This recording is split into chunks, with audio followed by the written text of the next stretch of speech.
Welcome and good morning, all of you. Our next point of commerce paper 5th marketing. It is the strategies to face competitors, market challengers. मार्केटमध्ये असणारी competition face करण्यासाठी market चॅलेंजर्सच्या दृष्टिकोनातून कुठल्या strategy आपल्याला वापरता येतील. First one is a marketing strategies for market challengers.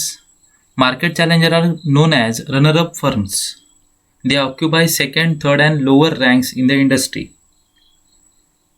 For instance, Bajaj Auto in two-wheelers, Tata Motors and Hyundai in cars, Reliance Petro and SR Oils in refineries, Pepsi Cola in soft drink, Gamble in consumer packaged goods, Vodafone in cellular service providers, and so on.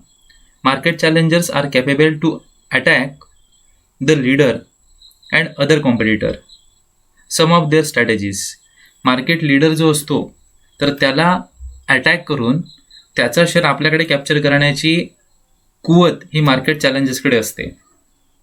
मग त्यांनी कशा पद्धतीने काम करावं, कुठली strategy वापरावी याची information आपण पुढे बघूया. First one is a frontal attack. A frontal attack is a direct attack when the market challenger matches with the competitor product, price, advertising, and promotion activities. At times, even the price of the product is reduced. For example, Pepsi versus Coke, P&G versus Hindustan Unilever, Hero MotoCorp versus Bajaj, Maruti versus Hyundai et cetera. याला म्हटलं जातं frontal attack. म्हणजे आपल्या वस्तूची किंमत आणि समोरच्या वस्तूची किंमत याचं कंपॅरिझन करता आपली किंमत थोडीशी डाऊन कशी होईल जेणेकरून आपलं मार्केट शेअर वाढेल याचा विचार केला. याला म्हणतात तर frontal attack. Second one is a flank attack.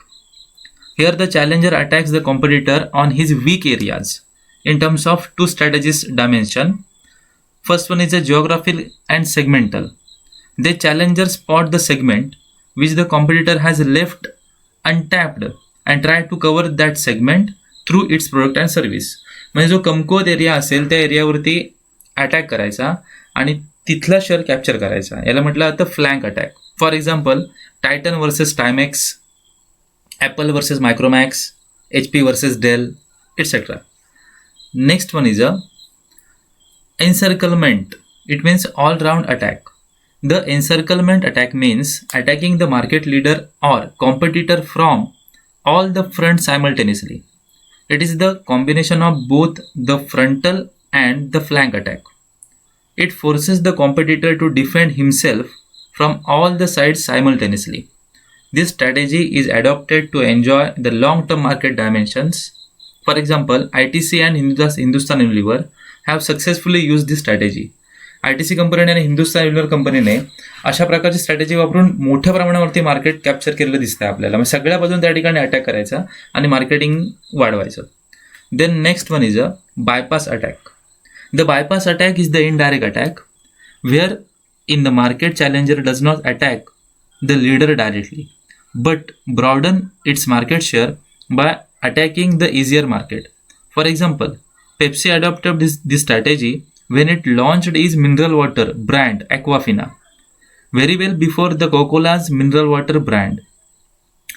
आता इथे पेप्सिको कंपनीने काय केलेलं दिसतं आहे की आपल्या कंपनीचं एक मिनरल वॉटर मार्केटमध्ये आणलं ॲक्वाफिना नावाने आणि कोकोला कंपनीने त्याच्या नंतर काही कालावधीनंतर आपलं मिनरल वॉटर मार्केटमध्ये आणण्याचे प्रयत्न केले असतील.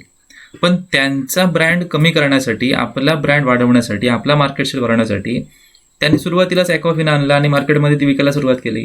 सो ह्याला म्हटलं तर बायपास अटॅक. म्हणजे त्याने काही करायच्या ऐवजी आपण त्या ठिकाणी अगोदरच आपली मार्केटिंग स्ट्रॅटेजी ठरवायची असते. Then guerrilla attack.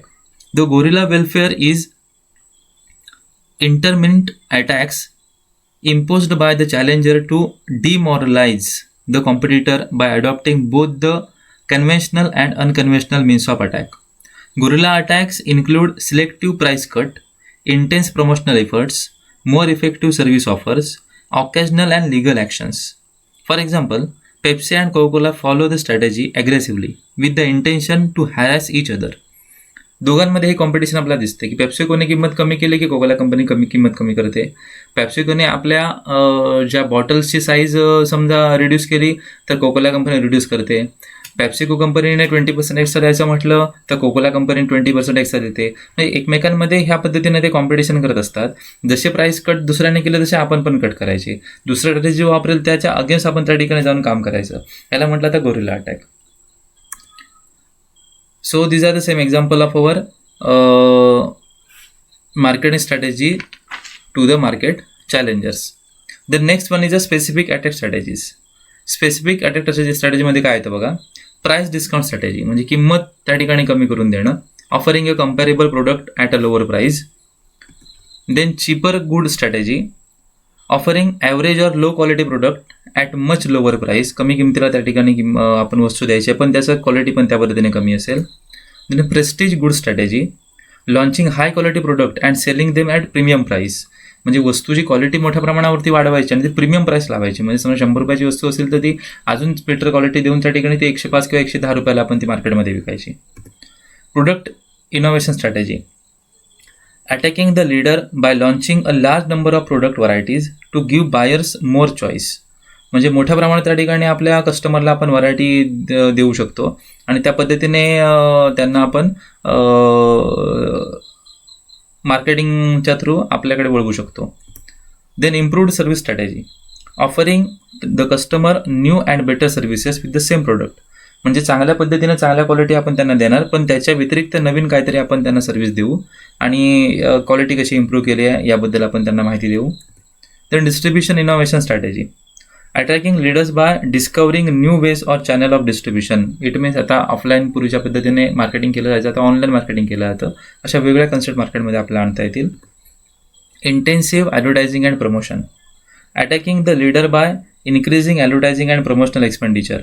मोठ्या प्रमाणावरती जाहिरात करायची, सेलिब्रिटी देन स्पोर्ट्समन असतील तर ह्या लोकांना घेऊन त्या ठिकाणी आपण जाहिरात करायची. कारण की जेणेकरून त्याची पब्लिसिटी इतक्या चांगल्या पद्धतीने होईल की लोकांच्या मनामध्ये एक त्या वस्तूबद्दल ब्रँड इमेज निर्माण होईल आणि लोक ती डायरेक्ट वस्तू खरेदी करायला प्रेरित होतील, ते मोटिवेट होतील आणि ती वस्तू खरेदी करतील.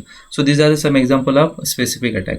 So next point of this chapter it will be discuss in the next presentation. Thank you.